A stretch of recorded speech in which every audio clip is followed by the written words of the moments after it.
management of COPD ကိုကျွန်တော်လေ့လာတိုင်း stable COPD management နဲ့ exacerbation of COPD management ဆိုပြီးတော့နှစ်ပိုင်းခွဲပြီးတော့ကျွန်တော်တို့ study လုပ်ရပါတယ်။ stable COPD ရဲ့ management ကတော့ COPD ကရုတ်တရက်ကြီးလာရင်တော့ဒါ pulmonary disease ဆိုတော့ကိုယ်စိတ်ထဲမှာထင်မိတာဒါဆိုရင်ပေါ့ COPD ရဲ့နောက်ဆက်တွဲ consequences နဲ့ complications တွေကဒီ respiratory problems တွေပဲလာမှာပါပဲလေဆိုတော့တကယ်တမ်း COPD patients တွေရဲ့ problems တွေက not only pulmonary problems တွေသာမက systemic problems တွေလည်း COPD လူနာတွေမှာတွေ့ရပါတယ် such as osteoporosis တွေ weight loss တွေ nutrition problems တွေပေါ့နော် and then muscle weakness တွေဆိုတော့နောက်တစ်ခုက COPD ဖြစ်တဲ့အသက်အရွယ်ရဲ့အသက်ကြီးပိုင်းနေများတယ်ပေါ့အဲ့ဒီအသက်အရွယ်ကြတော့ COPD ရောဂါသာမကအခြား comorbid တွေလည်းရှိလာတော့ကျမတို့ဒီ stable COPD case ကို manage လုပ်တိုင်းဒီအထဲက pulmonary problems တွေအတွက်ဆေးပဲပေးလို့မရပဲ holistic approach ပေါ့ဒီလူနာမှာရှိတဲ့ systemic problems တွေရောတွေ့နိုင်တဲ့ comorbid တွေရောအကုန်လုံးကိုmanage လုပ်ရမှာဖြစ်ပါမယ်ဒီမှာတင် management of COPD stable COPD case အတွက်ကကျွန်တော်တို့လုပ်ပေးရမယ်ပေါ့ manage လုပ်ပေးရမယ် management parameters တွေကအများကြီးရှိရပေါ့အဲ့ဒါတွေကိုနှိုက်ရလွယ်အောင်ဆိုပြီးတော့ mnemonics လေးနဲ့ SMOKES ဆိုပြီးတော့ကျမတို့အလွယ်မှတ်ထားပါတယ် S ကနှစ်ပိုင်းပါပါမယ် supportive treatment နဲ့ smoking cessation COPD လူနာဆေးလေးတောက်နေရဆိုရင်သိကြပါဆေးလေးဖြတ်ကိုဖြတ်ရပါမယ်ပေါ့အဲ့ဒါအရေးကြီးပါတယ်ပေါ့နော်ဒုတိယ S supportive treatment ကတော့နံပါတ်1ခုန COPD လူနာတွေက BMI က often low weight loss နဲ့လာတယ်လေဒါကြောင့် dietary advice nutritional support ပေးဖို့အရေးကြီးပါတယ်နောက် chronic bronchial cough သိဆိုးနေတဲ့ COPD ရေဆိုကျွန်တော် mucolytic တွေရဲ့ role လေးလည်းရှိရယ် it is a chronic disease ကြီးဖြစ်တဲ့အတွက်ကြောင့် chronic disease ဖြစ်တာရဲ့ဒီယောဂါကြီးက curative လည်းမရဘူးလေနော်ဆိုတော့လူနာကကြာလာတော့ဒီ mentally ပေါ့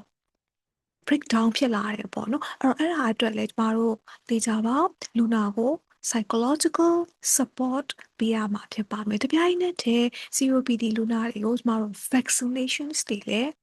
ပေးရပါမယ်အဲ့တော့ဘာ vaccine တွေပေးလဲဆိုလို့ရှိရင်တော့ annually flu vaccine လည်းပေးရမှာဖြစ်တယ်လို့အခုခေတ်က COVID era ဆိုတော့ SARS-CoV-2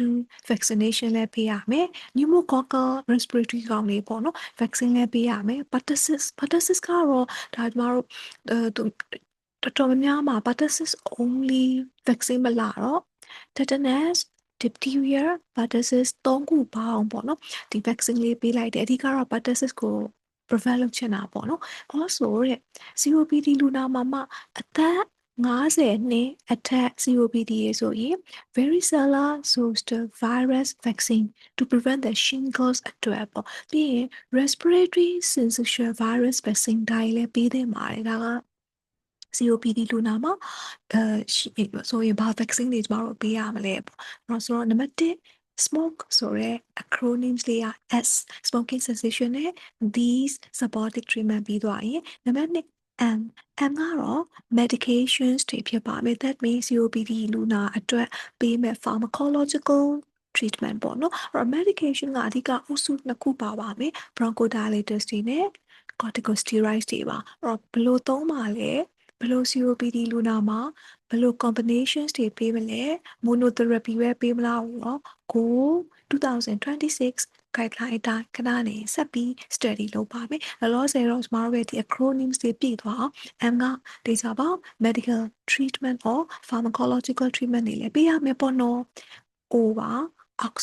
oxygen mean LTOTO stable case ဆို LTOTO ဆိုလိုပဲပေါ့နော် long term oxygen therapy ပါတော့ the long term oxygen therapy က COPD လူနာတွေအတွက်ဘယ်လောက်တောင်ကောင်းလဲဆိုရင် survival benefit ရှိရဖြစ်ပါမယ်အဲကြောင့်ကောင်းတယ်ပေါ့ဒါပေမဲ့ LTOTO COPD case တိုင်းမှာမပေးဘူး indications ရှိမှပေးပါတယ် indication ရှိလို့ LDOT ပေးရပြီဆိုရင်တော့ခုနလို improve the survival ဆိုတဲ့ကောင်းကျိုးလေးရမယ်ပေါ့နော် okay ဒါဆို LDOT တင်ဖို့အတွက်ကျမတို့ရဲ့ COPD လူနာမှာတင်ဖို့လိုပြီလားဆိုတဲ့ indications တွေကသူက PaO2 PaCO2 value တွေနဲ့ဆုံးဖြတ်တယ်ဆိုတော့တေချာပေါကျမတို့လူနာကိုဘာ investigations လုပ်ရမလဲဆိုရင် ABG arterial blood gas ဖောက်ရပါမယ် arterial blood gas ကို at least 2 occasion 3 weeks apart 3ပတ်ချပြီးအနည်းဆုံး2ခါဖောက်ရမယ်အဲ့ပထမတစ်ခါနဲ့ဒုတိယတစ်ခါဒီအနည်းဆုံး3ပတ်ချရမယ်ပေါ့နော်နောက်တစ်ခုအရေးကြီးတာက LDOT တင်ဖို့ဆုံးဖြတ်ပြီးဆိုရင်လူနာဆေးလိပ်ဖြတ်ဖို့အရေးကြီးပါတယ်ဆေးလိပ်မပြတ်သေးတဲ့သူကို LDOT တင်ဖို့တိတ်အဆင်မပြေပါဘူးဆိုတော့ဆေးလိပ်နဲ့ဟိုဘက်ကအောက်ဆီဂျင်အိုးနဲ့တွေ့ကြမယ်ပေါ့နော်နောက်တစ်ခုက stable COPD မှာပဲ LDOT တင်ပါတယ်ဆိုတော့ခုကျမတို့လူနာက exacerbation ကြီးရရောက်လာရင်အရင်ဆုံးအဲ့ဒီ exacerbation ကြီးကို clinically stable ဖြစ်သွားအောင် optimal medical therapy အရင်ပေးရပါသေးတယ်ပြီးလို့ exacerbation ကငြိမ်ကျသွားပြီး stable ဖြစ်မှ LDOT တင်လို့ရပါတယ်ဆိုတော့ LDOT ကနံပါတ်1 case တိုင်းမှာမတင်ဘူး indication ရှိမှနံပါတ်2တင်ဖို့လိုအပ်လာပြီဆိုရင် patient ဒီဆေးလိပ်ဖြတ်ရမယ်ဒုတိယ COPD ဒီလည်း stable case ဖြစ်ရမယ် exacerbation case တွေမှာ LDOT မတင်ဘူးပေါ့ okay တော့တင်ဖို့လိုမလို့အတွက် arterial blood gas ကို3ပတ်ချပြီးအနည်းဆုံး2ခါဖောက်တော့ arterial blood gas ရဲ့ဘယ်လို result တွေထွက်လာရင်တော့ဒါ LDOT တင်ဖို့လိုပြီလေလို့ဆုံးဖြတ်မှလဲဆိုရင်တဲ့အကယ်၍ ABG result က PaO2 less than 7.3 kilopascal အောက်ရောက်နေရင်တော့ irrespective of PaCO2 FeV အခြား parameters တွေဘာမှမကြည့်တော့ပဲဒီ less than 7.3 kilopascal PaO2 တခုတည်းနဲ့ကိုဒါ LDOT တင်ကိုတင်ရတော့မယ်လို့ဆုံးဖြတ်ပါတယ်ဒါပေမဲ့အကယ်၍များarterial blood gas result PaO2 က 7.3 ရဲ့အောက်ကိုတော့မရောက်သေးဘူးသို့တော့ 7.3 နဲ့ 8じゃ8ကိုလည်းမကျော်ဘူးပေါ့နော်7.3အောက်လည်းမရောက်သေးရဲ့အဲ့ဒီ7.3 to 8ကြားကာလ PaO2 ဆိုရင်တော့ဒီတစ်ချက်ထဲနဲ့တော့ LDOT မတင်မဲ့ plus နောက်ထပ် additional parameter တစ်ခုတွဲတွေ့ရနော် LDOT တင်မဲ့ဆိုဘာတွေလဲဆို pulmonary hypertension peripheral edema nocturnal hypoxemia ဒီ feature တစ်ခုခုနဲ့တွဲတဲ့ PaO2 7.3 to 8ဆိုရင်လည်း LDOT တင်ရပါမယ်ဒါက SMO ရဲ့ O oxygen ဆိုလို့ကျင်တာ LDOT ရဲ့အကြောင်းလေးဖြစ်ပါမယ်ပြီးရင်တော့ K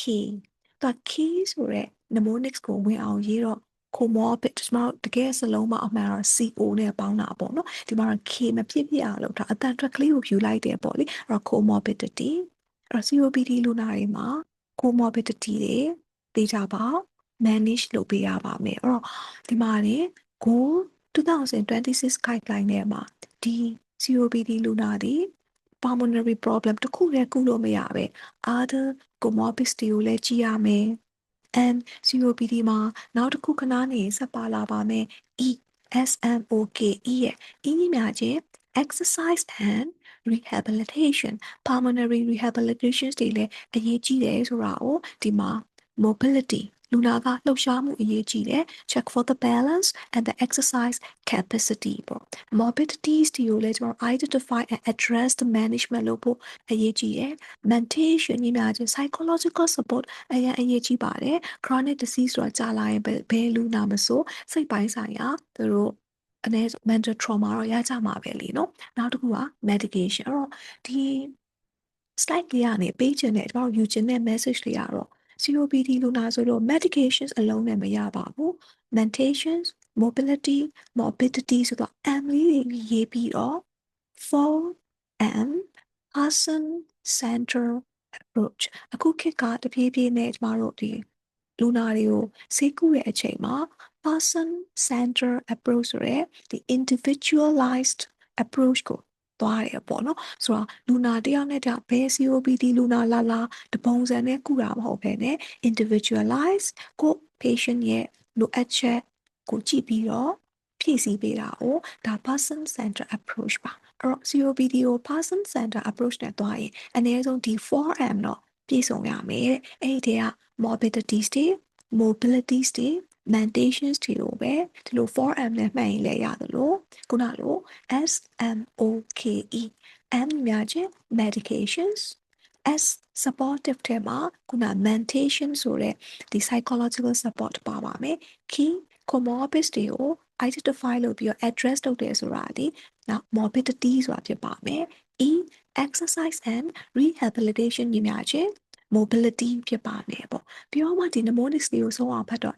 S surgery အဲ့တော့ COPD မှာ role of surgery လည်းရှိပါတယ်ဘယ်အခါမှာလဲဆိုလို့ရှိရင်တော့ထဲထဲမှာ lungs ကတအား hyper inflated ဖြစ်နေတဲ့ advanced cases လိုမျိုးတွေမှာဆိုလို့ရှိရင်ဘူလေးတွေလေအိတ်ကြီးတွေဖြစ်နေတဲ့ cases တွေမှာဆိုရင်ကျမတို့ bulectomy တို့ lung volume reduction surgery တို့လုပ်ထားတဲ့ COPD လူနာတွေလည်းပေါ်ပါတယ်ပေါ့နော်အဲ့ဆိုတော့ COPD က surgery လုပ်လို့လားပေါ့လေဆိုတော့လက်တွေ့မှာလုပ်ပါတယ် surgery ရဲ့ role ရှိပါတယ်ပေါ့နော်ဒါက stable COPD ရဲ့ management ဒီ not only medication ဆေးပေးရုံနဲ့မရပါဘူး other parameters ဒီအများကြီးရှိပါသေးတယ်အဲ့ဒါတွေအကုန်လုံးကိုကျမတို့ဆရာဝန်ကကိုလူနာကို management ပေးရမှာဖြစ်ပါမယ်ပေါ့နော်ဒီထဲမှာ and medication therapy for stable COPD လေးကို guideline 2026အတိုင်းစီဆက်ပေးပါမယ်အဲ့တော့ခုန medications ညီများချင်း pharmacological management of stable COPD ဖြစ်ပါမယ်အဲ့တော့ stable COPD အတွက်သုံးတဲ့ဆေးတွေကတော့နှစ်မျိုးသုံးပါတယ် bronchodilators တွေသုံးပါတယ် anti-inflammatories တွေသုံးပါတယ် bronchodilators တွေ nowadays မှာအခုခေတ်မှာ SABA, LABA, SAMA, LAMA ဆိုတဲ့ beta 2 agonist နဲ့ muscarinic antagonist တွေသာမကဆေးအသစ်တွေ newer drugs တွေလည်းပေါ်ထွက်လာပါတယ်အလားတူပဲ anti-inflammatory drugs ဆိုလည်း corticosteroid သာမက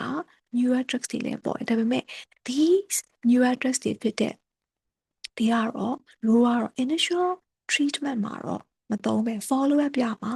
လိုမှသုံးတာဖြစ်တာတယ်ပေါ့နော်ဆိုတော့အခုအဲ့ဒီဆေးတွေကို stable COPD လူနာမှာသုံးတယ်ဆိုတော့ဘယ်လို case တွေမှာဘာဆေးညွှန်းမလဲဆိုတော့အတိအကျကိုဖတ်ဖို့အတွက်ကကျမတို့အသုံးများတဲ့ international မှာပေါ့နော်တော်တော်များသောဆရာဝန်တွေသုံးတဲ့ COPD ရဲ့ pharmacological treatment guideline ကတော့ gold guideline ဖြစ်ပါမယ်အခုဆိုရင်2026 gold guideline နဲ့ထွက်ပြီးဆိုတော့ဒီ latest 2026 gold guideline အတိုင်းဆက်ပြီး study လုပ်ချင်ပါတယ်ဒီမှာနေ2026 gold guideline မှာ changes တွေရှိလာတယ်ပေါ့နော်အဲ့ဒီ changes လေးနည်းလေး timeline လေးပြန်ပြီးတော့မျက်စိရဲ့မြင်သွားအောင်အတွက်ဒါ gold guideline 2021အဟောင်းကိုပြန်တင်ထားတာပါအဲ့တော့2021 gold guideline တော့ကဆိုရင်ဒီ initial pharmacological treatment of stable COPD အတွက်တို့ကလူနာကိုအုပ်စု၄မျိုးခွဲလိုက်တယ်လူနာမျိုးစား၄မျိုးပေါ့ it depends upon exacerbation history ရဲ့လူနာရဲ့ dyspnea scale ရဲ့လူနာရဲ့ကျမတို့ဒီ health general health status ပေါ့တနည်းအားဖြင့် impact of the disease on the patient ပေါ့လေအဲ့တော့ general health status တွေအတွက်သူက scoring တွေပေးတယ်အဲ့ဒီ scoring တွေကိုတွက်ပြီးတော့လူနာအုပ်စု၄ခုခွဲလိုက်တယ် group A B C D အဲ့ဒီ group တွေပေါ်မူတည်ပြီးတော့ဆေးပေးတယ်ပေါ့နော်အဲ့တော့ ABCD ဆိုပြီးအလွယ်ပြောလိုက်မယ်ပေါ့နော်ဒါက2021 2022 goal guideline ကဒီအတိုင်းသွားနေရပါနေ since 2023 goal guideline ကလေးကလုံးဝ big change တစ်ခုဖြစ်သွားတာက previous guideline တွေလို့ patient category ကို ABCD လို့မခွဲပဲ patient category ကို၃ခုပဲခွဲပါတော့တယ် A B E ဆိုပြီးတော့2023လေးပေါ့ပြောင်းသွားတာဒါပေမဲ့အဲ့ဒီလို shifted from the four groups ABCD to three groups ABE က2023 goal guideline နဲ့ပြောင်းတာဟုတ်ပေမဲ့အဲ့ဒီတော့ကတော့ဘယ်လိုပြောလဲဆိုရင် group A group B category ကိုသူက exacerbation history နဲ့ခွဲရင်တခါမှ exacerbation မရဘူးတဲ့သူတော်၎င်း or အနည်းဆုံးတစ်ခါ moderate exacerbation အထိကို group A or group B A နဲ့ B တွေကခုန MRC scale တွေ health status တွေနဲ့ပြန်ခွဲတယ်ပေါ့ဒါပေမဲ့ဒီ A ရော B ရောရဲ့တူညီရဲ့အချက်က exacerbation history ကိုလိုက်လိုက်ရင်အနည်းဆုံးတစ်ခါ exacerbation ဖြစ်ဖူးရင်ကို group A group B ထဲပဲထည့်တယ် group E ကအနည်းဆုံးနှစ်ခါနှစ်အထက် moderate exacerbation ရဘူးရင်တော့၎င်းတစ်ခါနှစ်အထက်ဆေးရုံတက်ရတဲ့အထိဆိုးဘူးရင်တော့၎င်းအဲ့လောက်ဆိုးပါတဲ့ exacerbation history ရှိမှ group E လို့သတ်မှတ်တယ်ဒါက2023ကစပြောင်းလိုက်တဲ့ ABE မှာ exacerbation နဲ့ခွဲရင်ဒီလိုခွဲတယ်ပေါ့နော်အဲ့ဒါ2023 2024 2025တိရအဲ့ဒီတိုင်းပဲအခု2026 2026ကိုရောက်လာတော့မှနောက်ထပ်ပြောင်းသွားတဲ့ changes တွေတခုကတော့ group A group B group E လို့ခွဲတာကတော့အတူတူပဲဘာကွာသွားလဲဆိုရင် group A group B တွေမှာ exacerbation history ဒီ0 group A group B တွေကိုထည့်ခြင်း exacerbation တစ်ခါမှမရှိဘူးတဲ့လူနာကိုပဲထည့်တယ် A နဲ့ B တွေကိုထည့်တယ်ပေါ့ဒါဆိုအကယ်၍များကျမတို့လူနာက exacerbation လေးတစ်ခါလောက်ကလေးရှိဘူးရင်ကို group ဘယ်တွေကိုတန်းဝင်ချသွားလဲဆိုတော့ group E တွေကိုတန်းဝင်သွားပါတယ်ဒါကအရင် previous guideline တွေနဲ့လုံးဝကွာခြားသွားရုတ်တရက်ဖက်လာရင်တော့အော်ပေါ့2026 gold guideline ကလည်းဒီ patient group ကို ABE လို့သုံးခုပဲခွဲတယ်ဆိုတော့ previous guideline တွေနဲ့အတူတူပဲလို့ပဲရုတ်တရက်ထင်မိရပါတော့เนาะအဲ့တော့ ABE group သုံးခုခွဲတာအတူပြင်မဲ့ exacerbation history ကပို့ပြီးတော့ပြောင်းလဲသွားတယ်ပေါ့အဲ့တော့ group E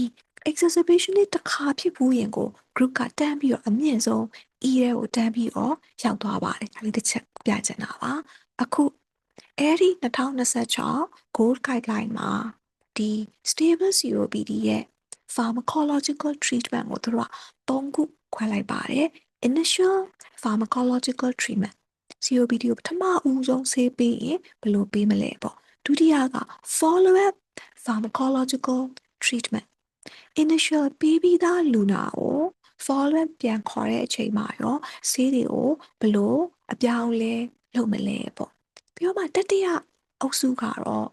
management of the patient currently on LABA plus ICS အကယ်၍ကျမတို့စီကိုရောက်လာတဲ့လူနာကသူအခြားတနေရာရဒါမှမဟုတ်ဟိုးအရင်ကတည်းကပေါ့နော်သူက LABA long acting beta 2 agonist နဲ့ ICS နဲ့ကိုတွဲရှူနေတဲ့ COPD ဆိုရင်တော့ဘယ်လိုဆက် manage လုပ်လာမလဲဆိုပြီးတော့ COPD ရဲ့ pharmacological management ကို၃မျိုးလူနာကိုဘယ်အချိန်မှာတွေ့မှာလဲခုမှကိုကဆေးစာပေးရမယ်လူလားဟိုပေးပြီးသားလူနာဆေးပေးကိုရိုင်းပေါ့နော်ဆေးပေးထားတဲ့လူနာကိုအခုလူနာက follow up ပြန်လာပြလို့ manage လုပ်ရမယ့် case လားဒါမှမဟုတ်လေအခြားတနေရာကနေလူနာဒီဟိုအရင်ကတည်းကဒါကိုနဲ့လူနာနဲ့အခုမှတွေ့ဘူးလားအဲ့တော့အရင်တော့ကကိုနဲ့သူနဲ့မတွေ့ဘူးခင်တည်းကလူနာက LABA plus ICS တွေကိုရှူထားတဲ့လူနာအခုကိုကကြည့်ပေးနေရရင်တော့ဘာတွေဆက်လုပ်မလဲဆိုပြီးဒီ၃ပိုင်းခွဲပြီးလေ့လာရမယ်ပေါ့နော်အဲ့တော့နံပါတ်1 initial pharmacological treatment အခုမှကျမတို့က COPD လူနာကို naive ပေါ့အဲ့ COPD brand new အသစ်ဆက်ကလေးပေါ့နော်ကိုစပြီး initial treatment စပေးပါမယ်ခုမှဆေးစပေးမယ်ဆိုရင်တော့အရင်ဆုံးကျမတို့ COPD လူနာကို group A group B group E ဆိုပြီးတော့ခွဲပါမယ် group A group B group E ခွဲခြင်းရဲ့အဓိက parameter နှစ်ခုကြည့်ရပါတယ် symptoms လူနာရဲ့ symptoms တွေကိုကျမတို့ questionnaires တွေမေးပြီးတော့ scoring တွေနဲ့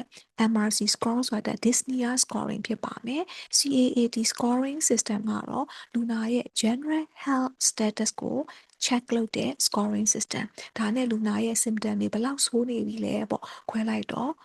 အကယ်၍များ MRC score CAAT score တွေကကောင်းသေးရင် group A ပေါ့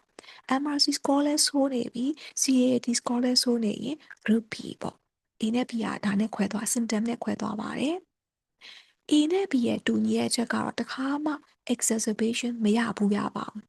အကယ်၍တစ်ခါလောက်ကလေးကို exacerbation ရဘူးရင် group E ရဲ့ကိုတိုင်ရောက်သွားအဲ့တော့ group E ကအဓိက exacerbation နဲ့ဖြတ်သွားတယ် group E ဒီ symptom MRC scale ကောင်းနေသေးတယ် CAD ကောင်းနေသေးရလဲဖြစ်ချင်းဖြစ်မယ်မကောင်းတော့တာလည်းဖြစ်ချင်းဖြစ်မယ် symptom ဘလို့ကြီးဖြစ်နေ exacerbation တစ်ခါရဘူးရင်ကို group E ထဲတန်းပြီးတော့ patient category ကဝင်သွားတယ်ပေါ့ဒါက group A group B group E ကိုဘယ်လိုခွဲသလဲပေါ့တစ်ချက်ပြီးတော့မှအခု group တွေခွဲပြီးသွားပြီဆိုတော့စီးစာပေးရအောင်ပေါ့နော်အဲ့တော့ group A ကိုကြည့်လိုက်ရင်ဒီ၃မျိုးထဲမှာ mild အဖြစ်ဆုံးပဲဆိုတော့ exacerbation နဲ့ကြည့်ရင်လည်းတခါမှ exacerbation မရဘူး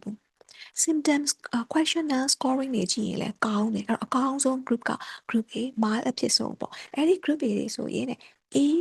bronchodilator A bronchodilator မြင်များခြင်း bronchodilator တစ်မျိုးတည်းပြီးလို့ရပါတယ်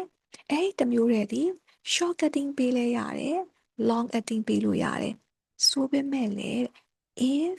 available and affordable ကဖြစ်မယ်ဆိုရင် long acting bronchodilators တွေတော့ပို့ပြီးတော့ COPD မှာ prefer ဖြစ်ပါတယ်ဆိုတော့ SABA short acting ဆိုတော့ပေါ့နော် SAMA ထက်စာရင် LAMA လေးတစ်ခုပေးတာက COPD အတွက်ပို့ပြီးတော့ prefer ဖြစ်ပါတယ်လို့ Gold Guideline ကပြောတာကတော့ long acting ပဲပေး short acting ပဲဆိုပေမဲ့ပိုကောင်းတာကတော့ long acting မင်း LABA ပေးလဲရတယ် LAMA ပေးလဲရတယ်အ monotherapy ပဲပေးမှာက A လေးပေါ့နော် group A ပါအကယ်၍ group B ဆိုရင်တော့ combination စရပါမယ်အဲ့တော့ group A တစ်ခုတည်းပေးတော့ကတော့ long acting တွေက prefer ဆိုမှတော့ group B combination ပေးလဲဆက်လက်၍ long acting bronchodilator နှစ်ခုကိုပေါင်းပြီးတော့ combination ပေးလိုက်ပါမယ် LABA plus LAMA ဖြစ်ပါမယ်အဲ့ဒီလို combination therapy တွေကိုပေးတိုင်းဒီဘက်က star လေးက single inhaler therapy ပေးတာက patient အတွက်ပို့ပြီးတော့ convenient ဖြစ်ပါတယ်ဆိုတော့ LABA စီးတစ်ခါရှူ LAMA စီးတစ်ခါရှူနှစ်ခါရှူမဲ့အစားစီးဒီ inhaler ဘူးတစ်ဘူးထဲမှာကို both LABA ကော LAMA ကောပါတဲ့ inhaler တစ်ဘူးထဲဆိုရင်ပို့ပြီးတော့ patient အတွက် comfortable ဖြစ်တဲ့ convenient ဖြစ်တယ်ပေါ့နော်ဒါကိုဆိုလိုပါတယ်ကြည့်တော့ group E ဆိုတာ exacerbation လေးတစ်ခါလေးဖြစ်ဘူးရင်ကို group E လို့ခေါ်ပါတယ်ဒါ2026မှာပြောင်းလဲသွားတဲ့ group E ရဲ့အပြောင်းလဲလေးဖြစ်ပါမယ်ပေါ့အရင် previous guideline တွေတော့ငါဆိုရင်အနည်းဆုံး group E လို့ပြောဖို့အတွက်က exacerbation နှစ်ခါဖြစ်ဘူးမှာ group E exacerbation တစ်ခါလောက်ဆိုရင် AB ပဲတင်တာဒါပေမဲ့မရဘူး2026 Gold Guideline ကတော့တစ်ခါလေး exacerbation ဖြစ်ဘူးရင်ကို group E တန်းဝင်သွားပါတယ်အဲ့ဒီ group E ကလည်း like a group B ကဲသို့ပဲ LABA plus LAMA ပဲပြီးတာပဲဒါပေမဲ့တချို့တော့ group E patients တွေကိုတော့ consider ပေးဖို့စဉ်းစားတယ်။ဘာပေးမလဲဆိုရင် LABA plus LAMA plus ICS ICS mean inhale corticosteroid ဖြစ်ပါမယ်။အဲ့တော့ group E မှာ inhale corticosteroids တွေကိုဒီ dual long acting အတွဲတွေကိုထပ်ထည့်ဖို့စဉ်းစားတယ်။ဘယ်ခါမှစဉ်းစားလဲဆို group E case တိုင်းတော့မစဉ်းစားဘူး if blood eosinophil count က300နဲ့အထက်များနေတဲ့ group E လူနာတွေဆိုရင်เนาะ ICS လေးကိုထပ်ထည့်ပြီး triple therapy ဖြစ်ဖို့ကြိုးစားရတယ်ပေါ့တစ်ဒုတိယ ICS ကနောက်ကဘလို့လူနာတွေမှာလဲပေးလဲဆိုရင်အကယ်၍ကျမတို့ COPD လူနာက concomitant bronchial asthma အတွဲရှိနေတဲ့ဆိုရင်တဲ့ should be treated like the patient with the asthma COPD တခုတည်းမဟုတ်ပဲ asthma နဲ့တွေ့ရင် asthma အတိုင်းကုပါဆိုတော့အဲ့လို under these circumstances COPD plus asthma အတွဲတွေဆိုရင်တော့ the use of ICS is mandatory အဲ့ဒီမှာကျမတို့ဘာသိဖို့လိုလဲဆိုတော့ ICS က COPD cases တွေမှာဘယ်အခါမှပဲပေးလဲဆိုတော့သူ့ရဲ့ပေးကိုပေးသင့်ပါတယ်ဆိုတဲ့သတ်မှတ်ထားတဲ့ indications တွေရှိမှ ICS ကိုထည့်တယ်မဟုတ်ရင်တတ်နိုင်သမျှ COPD လူနာတွေမှာ steroid ကိုရှောင်တယ် oral steroid ကလုံးဝမပေးဘူးမပေးသလောက်ပဲ stable လေးမှာနော်inhale ICS တောင်မှယခုကဲ့သို့ indications တွေရှိမှာ ICS ကိုထည့်ဖို့ကြိုးစားပါအဲ့တော့ indications ကိုဒီ slide မှာနှစ်ခုတွေ့သွားပြီ group E တွေမှာ blood eosinophil က300 and above ဖြစ်နေ ICS ထည့်ဖို့ဒါတော့မှ consider လို့ပဲပြောတယ်concomitant asthma ရှိရင်တော့ the use of ICS ကပြီးကိုပေးရပါမယ် mandatory ပေါ့ပြီးတော့နောက်ထပ် ICS ကဘယ်အခါမှာပေးမလဲ factors to consider when initiating the ICS treatment မှာ strongly favors the use ICS ပြီးကိုပေးရမယ် indications တွေကသိရမယ်ပေါ့နော်ခုန blood eosinophil count ဒီ300 and above ဆိုရင် group E ဆိုလည်းပေးမယ် history of all concomitant asthma မှာတွဲတဲ့ COPD ဆိုလည်း strongly favor the use of ICS ဖြစ်မယ်အကယ်၍အရင်တုန်းက COPD exacerbation တွေဖြစ်ပြီး history of ဆေးရုံအထိတင်ထားမှုတဲ့ history ရှိရင်လည်း strongly favor ICS use ဖြစ်မယ် COPD ကို per year moderate exacerbation နှစ်ခုနှစ်အထက်ဆိုလည်း strongly favor တစ်ခါလောက်ပဲ exacerbation favor ရင် strongly တော့မဟုတ်ဘူး favor ဒါကြောင့်ခုနကတော့ငါ group E ဆိုတာတစ်ခါနှစ်အထက် exacerbation တွေဖြစ်ဖူးတာဆိုရင် ICS ကို consider လို့ပဲရေးတယ်ဘာကြောင့်လဲဆိုတော့တစ်ခါနှစ်အထက်ဆို favor use လို့ပဲပေး strongly တော့မဟုတ်သေးဘူးပေါ့နော် that is consider အကယ်၍အဲ့တစ်ခါနှစ်အထက်ထဲကိုဝင်သွားပြီနှစ်ခါဖြစ်သွားရင်တော့ exacerbation ပါကြီးကနှစ်ခါဖြစ်သွားရင်တော့ strongly favor အဲ့ဒီ exacerbation ကဆေးရုံတက်ရတဲ့အထိကိုဆိုရင်တော့ strongly favor ဆိုတော့ဒါလေးကတော့ကျမတို့ must လို့ဖြစ်သွားတာပေါ့နော် the indications of initiating ICS in stable COPD ဖြစ်ပါမယ်ဆိုတော့ဒါက initial pharmacological treatment of stable COPD ဆိုတော့သုံးသွားတဲ့ဆေးတွေအကုန်လုံးကိုကြည့်လိုက် group A လဲပြောရတာ either short acting တော့ long acting ဆိုတော့ညာတကယ်တမ်း long acting မဲ့သုံးစီချင်တာ group B group E တောက်ရှောက် LAMA ဆိုရဲ long acting bronchodilators တွေပဲပြီးတော့ဒါဆိုဒီ COPD patients တွေမှာ short acting bronchodilators such as SAMA တွေရောသူတို့က rescue therapy အနေနဲ့ for immediate symptomatic relief ရဖို့အတွက် should be prescribed to all patients ဆိုတာ group A ပဲဖြစ်ဖြစ် group B ပဲဖြစ်ဖြစ် group E ပဲဖြစ်ဖြစ်တအားလူနာကဒီ airway obstructions တွေနဲ့ပေါ့နော် wheeze တွေရနေတဲ့အချိန်လိုမျိုးဆိုရင်တော့ချက်ချင်းသက်သာဖို့အတွက်စာတွေကို PRN သုံးလို့ရပါတယ်အဲ့တော့ group A group B group E တွေမှာစာပါရေးမထားလို့စာပါလုံးဝမသုံးတာမဟုတ်ဘူးသုံးတယ် immediate symptomatic relief ရဖို့အတွက်ဒီ group အကုန်လုံးမှာ PRN သုံးလို့ရတယ်ပေါ့နော်ဒီလိုဆိုလိုပါတယ်ဆိုတော့နံပါတ်1 initial pharmacological treatment အကော group A B E လို့ပြီးသွားရင်တော့အခုအဲ့ဒီ initial pharmacological treatment ပေးထားတဲ့လူနာကိုအခုကျမတို့ follow up ပြန်ခေါ်တယ်အ follow up မှာလူနာနဲ့ပြန်တွေ့ကြမယ်ဆိုရင် follow up pharmacological treatment ကတော့တေချာပေါက် adjust the treatment လိုအပ်တာပေါ့နော်ပထမ initial မှာ group A group B group E နဲ့ပေးထားတဲ့ treatment တွေဒီအခုလူနာရဲ့ response ပေါ်မူတည်ပြီးတော့ adjust ပြန်လုပ်ပါမယ်အဲ့ဒီခါမှာအဓိကနှစ်ချက်ကြည့်တယ်တဲ့အကယ်၍ initial pharmacological treatment ပေးထားတာတော့ကျမတို့လူနာက persistent dyspnea ဖြစ်နေလား initial pharmacological treatment ပေးထားတာတော့ဆက်လက်၍ exacerbations တွေအနည်းဆုံးတစ်ခါနဲ့အထက်ဖြစ်နေသေးသလားဆိုနှစ်ချက်ကို follow up မှာကြည့်ပြီး adjustment of the pharmacological treatment ကိုကျမတို့ဆက်ပြီးတော့လုပ်ဆောင်ပါတယ်အဲ့အကယ်၍များ initial treatment ပေးထားတာတော့ကျမတို့လူနာဆက်လက်၍ still persistent dyspnea ဖြစ်နေရဆိုရင်တော့ကျမတို့ရဲ့ initial ကဒီ group A လိုမျိုး bronchodilator တစ်ခုတည်းပေးထားတာဆိုရင်တေချာပေါက် combination ပေးရမယ်အကယ်၍ကျမတို့ရဲ့လူနာကအစတည်းက combination ပေးထားတဲ့ group B group E သမားဆိုလို့ရှိရင်တော့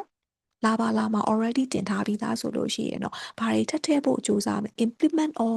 escalate the non pharmacological treatment တွေကိုလည်း escalate ပို့ပြီးတော့ intensive ဝင်ရမယ်ပြီးရင် other causes of dyspnea တွေများရှိလားဆိုတာအကုန်လိုက်ရှာရမယ် and နောက်တစ်ခုကတော့ဘသူရဲ့ role လေး follow up မှာပါလာမယ်ဆိုရင် consider the adding ဒါ bronchodilator ဆေးလေးဖြစ်ပါမယ်ကျမတို့ ensifentrine ပေါ့ ensifentrine က PDE inhibitor ဆေးလေးပါ newer drugs ပေါ့နော်သူက bronchodilation action လည်းရှိရယ် anti-inflammatory action လည်းရှိရယ်သူရဲ့ role က follow up မှာ dyspnea က initial combination လာပါလာမှာပေးပြီးသားကို persistent dyspnea ဖြစ်နေတဲ့ cases တွေမှာ adding ထပ်ထည့်ဖို့ကြိုးစားတာပါလာပါလာမှာကိုဖြုတ်ပြီး ensifentrine လေးတစ်ခုပဲတော့မပေးဘူးပေါ့နော်အဲ့တော့ ensifentrine ရဲ့ role က adding လုပ်ဖို့ပဲဒါတော့မှအများအားလုပ်မယ်လို့မပြောဘူး consider ပဲလုပ်ပါတယ်အကယ်၍များပေါ့ follow up မှာ check လုပ်လိုက်လို့ကျမတို့လူနာက initial treatment ပေးထားတာတော့ one or more moderate or severe exacerbation တွေရှိနေသေးတယ်ဆိုရင်တော့ကျမတို့နောက်ထပ် newly နာမည်လေးပဲတွားလိုက်တော့မယ်ပေါ့နော် newer drugs တွေနဲ့ဘာတွေစဉ်းစားလဲဆိုလို့ရှိရင်ကဘာလို့ biologic therapy such as ပေါ့နော် dupilumab တို့ mepolizumab တို့ဒါတွေလည်းစဉ်းစားတယ်သူတို့ရဲ့ role ကတော့အဓိက blood eosinophil count တွေလည်း300အထက်ဖြစ်ရမယ် moderate or severe exacerbation ကိုအနည်းဆုံး2ခါလောက်ရှိမှ biological therapy ရဲ့ role ကရှိပါတယ်ပေါ့နောက်ထပ်ဘယ်သူရဲ့ role လဲရှိသေးလဲဆိုရင် azithromycin ကတော့ preferentially in former smoker ဆေးလေးတောက်တဲ့သူတွေဆိုရင်เนาะ azithromycin ရဲ့ role ရှိရယ်နောက်တစ်ခုကတော့အကယ်၍ကျမတို့လူနာရဲ့ FEV1 ကတအားကြီး less than 50% လောက်ထိကျနေရင်เนาะဘာဆေးလေးရဲ့ role ရှိလဲဆိုဒါလည်း PDE inhibitors ပဲဖြစ်ပါမယ်ဒါပေမဲ့သူကတော့ AMS အကောင်ခုနကတော့ ensifentrine လိုမျိုး bronchodilation action မရှိဘူးသူကတော့ anti inflammatory action ပဲရှိရယ် lofrumilast ပေါ့နော်အဲ့တော့ lofrumilast လေးကတော့ PDE inhibitor ဆိုပေမဲ့သူက anti inflammatory action ပဲရှိတာ ensifentrine လေးကတော့ PDE inhibitor ဆိုပေမဲ့ bronchodilation action လည်းရှိရယ် anti inflammatory action လည်းရှိရယ်ပေါ့လေဆိုတော့ဒါက newer drugs တွေရဲ့ role ကအကြမ်းများအဖြစ်ပြောရင် follow up မှာ persistent dyspnea တွေ one or more moderate or severe exacerbation တွေ still ရှိနေတဲ့ cases တွေမှာသူတို့ကိုပေးဖို့ consider လုပ်ပါတယ်ပေါ့အဲ့ဒီမှာဒီ newer drugs တွေအတူတူပေါ့ဘာလို့ ensifentrine က persistent dyspnea မှာ consider လုပ်ပြီးတော့ဘာလို့ biological therapy ရဲ့နဲ့ PDE inhibitors တွေဖြစ်တဲ့ roflumilast လေးက exacerbation မှာပေးလဲဆိုတော့ဒီအပေါ်က dyspnea ဆိုတာ airflow obstruction or airflow constriction ဖြစ်တဲ့အတွက် dyspnea ကိုတက်တာဖို့ဆိုရင် bronchodilation action ရှိရဲ့ဆေးကိုပေးရမယ်ဒါကြောင့် AMSA က Fentran ဖြစ်ပါမယ် biological therapy တို့က roflumilast တို့က anti inflammatory action ပဲရှိတာသူတို့မှာ bronchodilation action မရှိဘူးဒါကြောင့် exacerbations တွေဆိုတာ inflammation driven တွေဖြစ်တယ်။ဒါကြောင့် exacerbation ရှိရဲ့ညီမချင်းဘာ action ရှိရဲ့ဆေးကိုပေးရမှာလဲဆိုရင် anti inflammatory action ရှိရဲ့ဆေးကိုပေးရမှာဖြစ်၍ anti inflammatory action ရှိရဲ့ biological therapy roflumilast လေးတွေကိုပေးတာဖြစ်ပါမယ်ပေါ့နော်။ newer drugs တွေအတူတူ ensifentrine လေးက bronchodilation action ရှိရဲ့။ဒါကြောင့် persistent dyspnea မှာပေးတယ်။ dyspnea ကိုတက်တာဖို့အတွက်က broncho constriction to bronchodilate ဖြစ်ချင်တာဒီအလားတူ exacerbation ကိုတက်တာဖို့က immune ကိုချရမယ် inflammation ကိုချဖို့ anti inflammatory action ရှိတော့ဆို biological therapy နဲ့ roflumilast လေးဖြစ်ပါမယ်ပေါ့ဒါက follow up pharmacological treatment ပြီးတော့ခုနကတော့က stable COPD ရဲ့ pharmacological treatment 3ပါ initial ရဲ့ follow up ရဲ့နောက်တစ် case က the patient currently on LABA plus ICS ကိုဘယ်လို manage လုပ်မလဲဆိုတော့ ဘာပြဿနာများရှိလို့ LABA plus ICS ကိုဘယ်လို manage လုပ်မယ်လို့တီးတဲ့ညီကိုပေါ့နော်ကျမတို့လေ့လာယူရတာလဲဆိုရင်တဲ့သူတို့ guideline တွေကသူကဘာပြောလဲဆိုရင် anti-inflammatory maintenance therapy အနေနဲ့ဘယ်တော့မှအခုခေတ်မှာ we do not encourage the use of LABA plus ICS ကို in COPD မှာပေးချင်ရင် LABA plus ICS မပေးဘူး LAMA ပါတယ် LABA plus ICS အဲ့လိုပဲပေးရမယ် beta 2 agonist နဲ့ ICS ကလေးနှစ်ယောက်ကြီးပဲတွဲမပေးရအောင် anti muscarinic ပါရမယ်ပေါ့နောက်တစ်ခု bronchodilators အနေနဲ့ဆိုရင်လေ LABA ထက်စာရင်သူတို့က LAMA ရဲ့ role က COPD မှာပိုရှိရယ်ဒါက pathophysiology of COPD အရာကိုက bronchodilator ချင်းတူတူ beta 2 agonist တဲ့စာရင် anti-muscarinics တွေက COPD ရဲ့ pathophysiology ကိုပို့ပြီးတော့တိုက်ထုတ်ပေးနိုင်တယ်။အဲကြောင့် bronchodilators ထဲမှာ muscarinic antagonist တွေက COPD မှာပို role ရှိတယ်။အဲကြောင့် ICS နဲ့ပေါင်းချင်ရင် beta 2 agonist လေးနဲ့ပဲ ICS နဲ့ပေါင်းလို့မရပဲ anti muscarinic ပါရမယ်ဒါက general principle အဲ့မှာကျမတို့လူနာကဒီအရင်ကတည်းကပေါ့ဒါ guideline တွေကတစ်နှစ်နဲ့တစ်နှစ်ကပြောင်းနေရလေเนาะ previous guideline ရှေ့လွန်ခဲ့တဲ့3 4 5နှစ်ကတည်းက on ထားတဲ့လူနာလိုမျိုးဆိုရင် maybe LABA plus ICS on ထားတာဖြစ်မယ်အဲ့တော့ကိုအခုကြည့်ပေးရတဲ့လူနာကြီးက LABA plus ICS on ထားရင်အခု current guideline အရဆိုရင်တိတ်ပြီးတော့ do not encourage ဒီလိုမျိုးမပေးချင်ဘူးဒါပေမဲ့လူနာကတော့ဒီလိုသုံးနေရင်ကဲကျမတို့ဘာဆက်လုပ်ကြမလဲ According to the guideline အရ we do not encourage the use of LABA plus ICS combination in COPD လို့ပြောထားတော့အခုအဲ့ဒီ combination ကြီးအတိုင်းရှူနေတဲ့လူနာတွေ့ရင် guideline ကမှ encourage မလုပ်တာဆိုပြီးတော့ပြောင်းလိုက်မလားဘာဆက်လုပ်မလဲဆိုတာကိုလေ့လာရမှာဖြစ်ပါမယ်။အဲကြောင့် management of the patient currently on LABA plus ICS ဆိုရင်အရင်ဘာကြည့်လိုက်လဲဆိုလူနာမှာ exacerbations တွေဖြစ်ဘူးလားဆိုတော့အဖွဲ့3ဖွဲ့ခွဲလိုက်တယ်လောလောဆယ်ကို exacerbation တွေဖြစ်နေတာဖြစ်ပြီးတော့ရောက်လာတယ်ဆိုရင်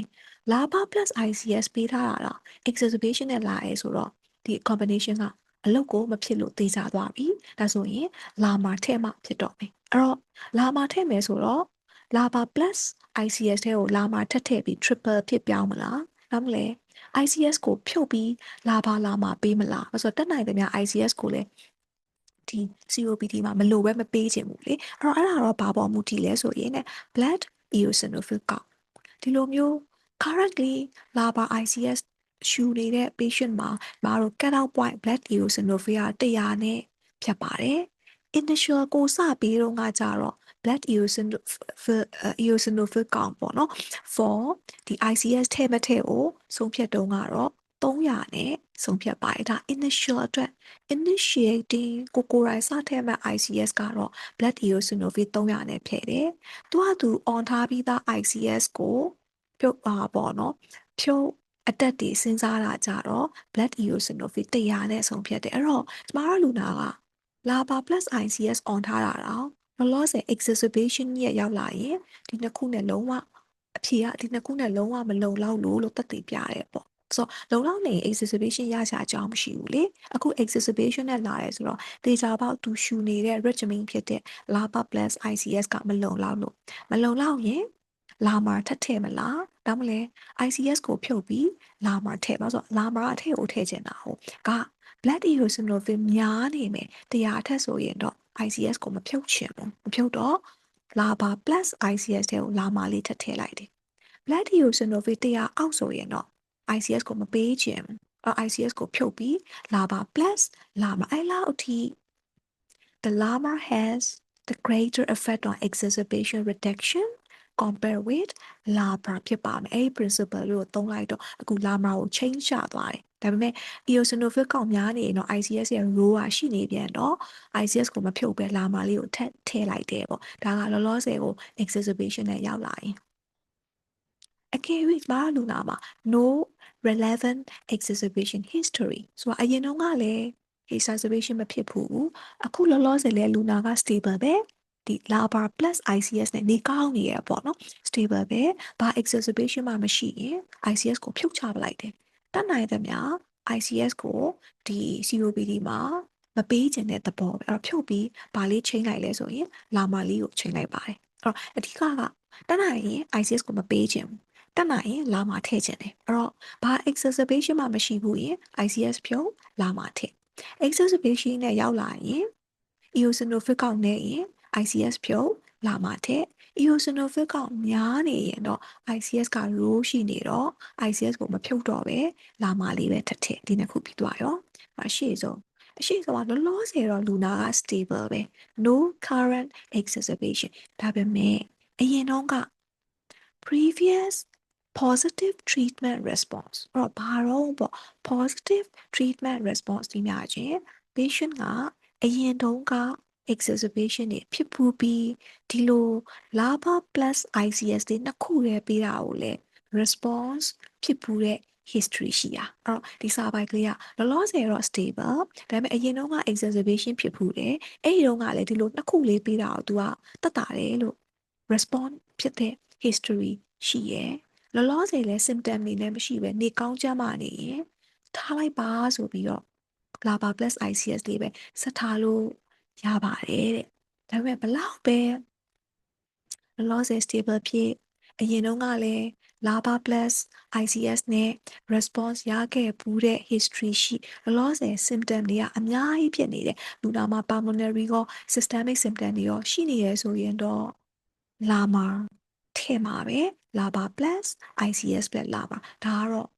management of the patient currently လော LABA plus ICS အဲ့တော့ဘာလို့ LABA plus ICS patient ကို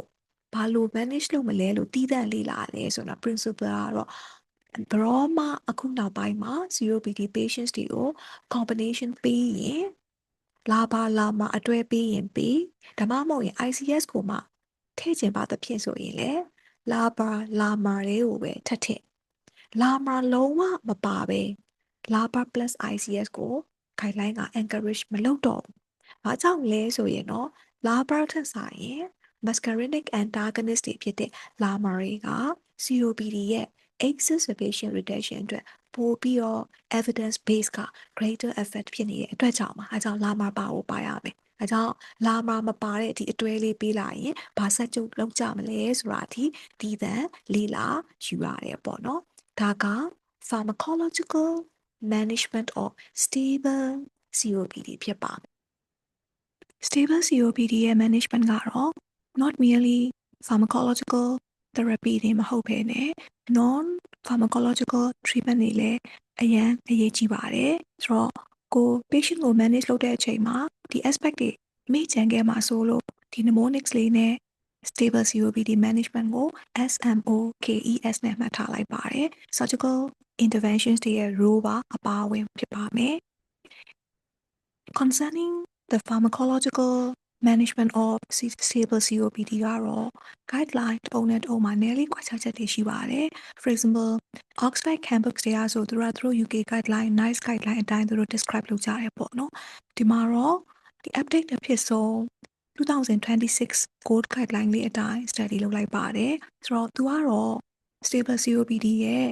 ဒီ drug management တွေကို aspect 3ခုလေးနဲ့လူနာကို manage လုပ်ပါတယ် initial ခုမှဆေးစပေးမဲ့ cases တွေအတွက် follow up initial ပေးပြီးသား follow up ပြန်ခေါ်တဲ့အချိန်မှာဒီ dyspnea တွေ exacerbations တွေကိုကြည့်ပြီးတော့ဆေးတွေကိုအတိုးအလျှော့လုပ်ဖို့အတွက်ပေါ့ and then goal 2026 guideline ကတော့သူကဒီ COPD cases တွေမှာဆိုအများနဲ့ muscarinic antagonist တွေရဲ့ role က bronchodilator ချင်းအတူတူပေါ့နော် beta 2 agonist တွေတဲ့ပိုရှိတော့သူတို့ကတော့ combination ပေးပြီးဟေးဆိုလို့ရှိရင်ဒီ muscarinic antagonist တွေကိုပါစေချင်တယ်ပေါ့ဒါပေမဲ့အကယ်၍များကျမတို့လူနာကအရင်ကတည်းကပေါ့သူဒီ LABA plus ICS လေးပဲရှူနေတဲ့သူဆိုရင်ကောဒီတိုင်းပဲဆက်ပေးမှလားလာမှာကိုထက်မှလားဆိုတဲ့အကြောင်းလေးကိုလည်းသေးစိတ် discuss လုပ်ထားတာလေးကလည်းကျမတို့လက်တွေ့ clinical အတွက်ကြတော့အသုံးဝင်နေပေါ့နော် this all are the stable COPD ရဲ့ management ဖြစ်ပါမယ် exacerbation of COPD ရဲ့ management 2026ကို guideline လေးအကြောင်းဆက်ပြီးတော့ study လုပ်တော့ stable COPD နဲ့ exacerbation of the COPD ရဲ့ management တွေကကွာခြားပါမယ်ပေါ့ဆိုတော့အကယ်၍များ COPD လူနာတစ်ယောက်က stable condition မဟုတ်တော့ဘူး exacerbation နဲ့ရောက်လာရင်နံပါတ်1အရင်ဆုံးကတော့လောက်ရမှာဒါကို COPD လူနာတကယ် exacerbation ဟုတ်ရဲ့လားဆိုတာကို confirm the exacerbation diagnosis လုပ်ပါမယ်။ကျွန်တော်တို့ဘာတွေ assess လုပ်ဖို့လို့လဲဆိုတော့လူနာရဲ့ exacerbation severity mild moderate severe လို့ရပါတယ်တစ်ချက်ပေါ့ဒုတိယတစ်ချက်ကတော့ hemodynamic stability ပေါ့တေချာပါ exacerbation ကနေ life threatening အဆင့်ထိပြောင်းသွားနိုင်တဲ့အတွက်ကြောင့်အခုကို check လုပ်နေတဲ့လူနာမှာကော hemodynamic status လေးတေချာပေါက် check လုပ်ရပါမယ် COPD ဖြစ်တဲ့အသက်အရွယ်ဒီအသက်ကြီးပိုင်းဆိုတော့ comorbid တွေကိုထည့်သွင်းစဉ်းစားရပါတယ်တပြိုင်နက်တည်းအောက်ကကျမတို့ place of management အိမ်မှာပဲဆက်ကူမလားဆေးရုံတင်ဖို့လိုအပ်ပြီလားဆေးရုံတော့ ICU care လိုအပ်တဲ့ case လားဆိုတာခွဲခြားဖို့အတွက်ကဒီ comorbid တွေကလည်း as a indications for hospitalization အနေနဲ့ပေါ့ဒါကြောင့် the presence of serious concomitant comorbid တွေရှိရင် indications for hospitalization ပါတဲ့အတွက်ကြောင့်ပေါ့ကျွန်တော် assess လုပ်တဲ့ကဒီ comorbid ရဲ့ severity ကိုပါတခါတည်းထည့်ပြီးတော့ assess လုပ်ဖို့လို့သလိုဆေးရုံတင်ဖို့လို့မလို့ဆုံးဖြတ်တာကလည်း home support မှာရှိရလားပေါ့ဒီပြိုင်နဲ့တဲ့ initial medical management ကိုသူက response မလုပ်ရလားဒီ parameters တွေအကုန်လုံးကိုကျမတို့ assess လုပ်ပြီးရတယ်သူ့ရဲ့နောက်ဆက်တွဲဆေးရုံတင်ဖို့လို့မလို့ ICU care လို့မလို့ဆိုတာကို decide လုပ်ပေးရမှာကိုတာဝန်ဖြစ်ပါမယ်ပေါ့အကယ်၍များကျမတို့ရဲ့ဒီ exacerbation of COPD နဲ့လာတဲ့လူနာက life threatening features တွေတော့မရှိသေးဘူးပေါ့နော်ဆိုရင်တော့ကျမတို့သွားမယ့် management outline ဒီ bronchodilator တွေပေးပါမယ်တေချာပေါက် immediate relief ရဖို့အတွက်က shock acting စားပါတွေစားမာတွေပါလာမယ်ပေါ့နော် combinations တွေပါလာမယ် shock acting တွေကိုမှာပေါ့ long acting တွေကတော့ stable ဖြစ်သွားရင်ပြန်ပြောင်းဖို့ consider လုပ်ပါမယ်ပေါ့ and ဒီ shock acting bronchodilators တွေကိုလည်း delivery to the respiratory မြန်ဖို့အတွက်ဆိုရင် spacers တွေဒီ inhaler ကိုယ်တိုင်မရှူနိုင်မှာစိုးလို့ပေါ့နော် air driven nebulizers တွေသုံးမယ်ပေါ့အဲ့တော့ name 1 bronchodilators ဒုတိယကတော့ systemic corticosteroid so including oral corticosteroids တွေကိုလည်းပေးဖို့ဒီ exacerbation နဲ့လာတဲ့ cases တွေမှာ consider လုပ်ပါတယ်ဆိုတော့ဒီ oral corticosteroids တွေက stable COPD cases တွေမှာတော့ long term ပေးဖို့လုံးဝ recommend မလုပ်ကြပါဘူး guideline ကလက်ပြတ်ရေးရပေါ့ not recommend ပေါ့ဒါပေမဲ့ exacerbation of COPD cases တွေမှာတော့ဒီ systemic oral corticosteroids တွေကိုပေးဖို့ rule ရှိပါတယ်ပေါ့ဒါတော့ဒီ oral corticosteroids တွေကိုဒီ COPD cases မှာပေးဖို့ဘယ်လောက်ကြောက်လဲဆိုရင် even short past ဒီ exacerbation အချိန်ခဏလေးပေါ့နော်ဒီ systemic corticosteroid တွေပေးရင်တော့ပါတယ် associated with subsequent increased risk of pneumonia sepsis ရဲ့ risk အားများလို့အားကြီးရဲ့အတွက်ကြောင့်တကယ်ကို significant exacerbation သေးကြပြီဆိုတော့မှဒီ systemic steroids တွေကိုသုံးချင်ပါတယ်ပေါ့နော်အဲ့လောက်အထိကျွန်တော် systemic oral corticosteroids တွေကို COPD cases တွေမှာသုံးဖို့အတွက်တော်တော် reluctant ဖြစ်တယ်ပေါ့တေချာကတော့ long term in stable COPD မှာ not recommend ပါ even in exacerbation of significant exacerbations တွေရှိတော့မှာပဲသုံးဖို့ဒါတော့ offer လို့မပြောဘူးပေါ့နော် consider လုပ်ပါမယ် and also the antibiotics တွေကလည်းအခုကျမတို့ကမ္ဘာမှာ antibiotic resistance တွေကကြောက်ရတာဖြစ်တဲ့အတွက်ကြောင့်တကယ်ကို evidence of infections တွေ such as purulent sputum တွေထွက်နေမှာဒါမှမဟုတ်လို့ရှိရင်လည်းလူနာက mechanical ventilation တစ်ခုခုတင်ဖို့လိုအပ်နေပြီး culture positive ဒီလို confirm ပေါ့လေinfection cases တွေမှာပဲကျွန်တော် antibiotics ကိုတင်ဖို့ကြိုးစားပါတယ် finally role of oxygen လေးအကြောင်းကိုပဲဆက်ပြီးတော့ exacerbation တွေမှာ oxygen ဘယ်လိုပေးမလဲပေါ့ and then mechanical ventilation ကလည်း non invasive ပေးမလား invasive ပေးမလားဒါတွေကကျမတို့ life threatening ဝင်ပေါ့နော် exacerbation of COPD နဲ့လာတဲ့ case တိုင်းမှာစဉ်းစားမယ် treatment ရဲ့ overall လေးဖြစ်ပါမယ်ဒီမှာမှအဓိကဒီ management မှာအဓိကနှစ်ခုလေးကို focus လုပ်ချင်ပါတယ် steroid ရဲ့ role steroid role ဆိုတာထက် systemic steroid ပေါ့နော် oral corticosteroid လေးရဲ့ role လေးနဲ့ oxygen therapy လေးနှစ်ခုကိုအဓိက emphasize လုပ်ပြီးတော့ဒီ guideline အသစ်ကလေးမှာဘာတွေများပြောင်းလဲသွားလဲဆိုတာကို study လုပ်မှာပါဆိုတော့ နံပါတ်1 systemic steroid ရဲ့ role ခုနဖတ်သွားတဲ့အတိုင်းပဲ systemic steroid oral corticosteroids တွေဒီ in stable COPD မှာ long term not recommend လို့ guideline ကအပြတ်ရေးပါတယ်ဒါပေမဲ့ဒီ exacerbation COPD cases တွေမှာတော့ significant exacerbation တေးကြရင် oral corticosteroids တွေပေးလို့ရပါတယ်ပေါ့ပြီးပြီဆိုရင်တော့တေးကြပေါက်က long term မပေးဘူးဆိုတော့ဘယ်နှစ်ရက်ပဲပေးမှာလဲဆိုတော့ဘယ် guideline ပဲဖက်ဖက်ဘယ် textbook မှာပဲဖက်ဖက် for 5 days ပေါ့ဒါပေမဲ့ dose ကတော့စာအုပ်ထုံးနဲ့တော့ဥပမာကျမတို့ဒီ goal 2026 guideline ကဆိုရင်40 milligram prednisolone or prednisolone equivalent corticosteroid per day for 5 days is recommend လို့ရေးရပေါ့နော် and Difficin ကကြတော့သူက30 milligram for 5 days လို့ရေးအဲ့တော့40 milligram 30 milligram ဆိုတော့ပြင်းငိမ့်သွားတာကတော့ Oxford Handbook သူကတော့တခါတည်း30 to 40 milligram prednisolone or prednisolone equivalent corticosteroid ပေါ့နော် per oral daily ဆိုတော့ဒီ dose တွေကမှတ်ရတာမဟုတ်ရင်ဒါ Davison လို့30 mg မှတ်ရမှာလားgold guideline လို့40 mg မှတ်ရမှာလားလို့ခေါင်းထဲမှာကိုကconfuse ဖြစ်နေသေးတယ်ပေါ့နော်အဲ့တော့ Oxford Handbook များလိုက်တော့လေ30 40ပေးလို့ရတယ်ပေါ့လေအဲ့တော့ orally ပါ daily for 5 days ပဲပေးပါတယ်ပေါ့ဒါတစ်ချက် dose နဲ့ regimens လေးပေါ့နော်ဒါပေမဲ့တစ်ခုလေးပဲဒီ Oxford ထဲမှာရေးထားတဲ့အတိုင်းတော့ gold guideline မှာလည်းရေးပါတယ်ဒီ corticosteroids တွေရဲ့ role in ပေါ့ COPD cases တွေမှာဆိုလို့ရှိရင်တော့ eosinophil ကmore than 300 cells per microliter ထက် blood ထဲမှာပေါ့နော်များနေတော့အဲ့လိုမျိုး eosinophil ကောက်များနေတဲ့ cases တွေမှာ steroid ပေးတာကပိုပြီးတော့ effective ပိုဖြစ်တယ်အဲ့တော့ဒါကြောင့် maybe less effective တဲ့ if the blood eosinophil count less than 300ထက်နည်းနေတဲ့ COPD cases တွေမှာတော့ steroid ပေးလဲထူးထူးခြားခြားကြီးသိတာဘာချင်မှလာမယ်ပေါ့နော်ဒါကတော့ role of corticosteroid in COPD case ဒီ blood eosinophil count ပေါ်လည်းမူတည်တယ်ပေါ့အဲ့တော့ COPD လူနာချင်းအတူတူပေါ့ steroid ပေးတာကို response တွေကွာနေတာကသူတို့တယောက်နဲ့တယောက်ရဲ့ blood eosinophil count ပေါ်မှာလည်းမူတည်တယ်ဆိုတာလေးကိုမှတ်သားချင်ပါတယ်နောက်တစ်ချက်မှတ်သားချင်တာကတော့ Davison နဲ့ရေးထားတဲ့အချက်ကလေးပါ corticosteroids တွေပေးမယ်ဆိုတော့ပေါ့ weaning လုပ်ဖို့လိုအပ်ပြီလားဆိုတော့9ရက်တည်းပေးတာပဲ weaning လုပ်စရာမလိုဘူးလို့ထင်ကောင်းထင်ပေမဲ့တဲ့ but the weaning courses are required if the patient has a recent course of the steroid ဆိုတော့ကိုစီကိုရောက်လာတယ်ပေါ့နော် exacerbated COPD cases ကဒါပထမဦးဆုံးအချိန် exacerbation ဟုတ်ချင်မှဟုတ်မယ်လေသူဒီပြီးခဲ့တဲ့အပတ်ကမှပြီးခဲ့တဲ့ရက်ပိုင်းကမှတစ်ခါ exacerbation တွေရပြီးတော့သူ steroid ကို as a 5-day course အနေနဲ့သုံးထားတာလေဖြစ်ကောင်းဖြစ်နိုင်တယ်လीเนาะအဲ့ဒီလို recent course of steroid လွန်ခဲ့တဲ့တစ်ပတ်နှစ်ပတ်အဲ့ရှိရဲ့တစ်ပတ်နှစ်ပတ်လောက်ကမှခဏ repeatedly recent course of steroid တွေပေါင်းထားတဲ့သူဆိုရင်တော့အခုအချိန်မှာ9ရက်ထဲပေးတယ်ဆိုပေမဲ့လည်း weaning လုပ်ဖို့ကျမတို့စဉ်းစားရပါတော့မယ်။အဲကြောင့် history အရင်အရေးကြီးတယ်လို့ပဲညွှန်ချင်တယ်ပေါ့နော်။နောက်တစ်ပိုင်းကတော့ steroid ကိုကြည့်လိုက်တော့ဒါ9ရက်ဆိုပေမဲ့အရှိတုန်းကလည်းအဲ့လို9ရက်ပေါင်း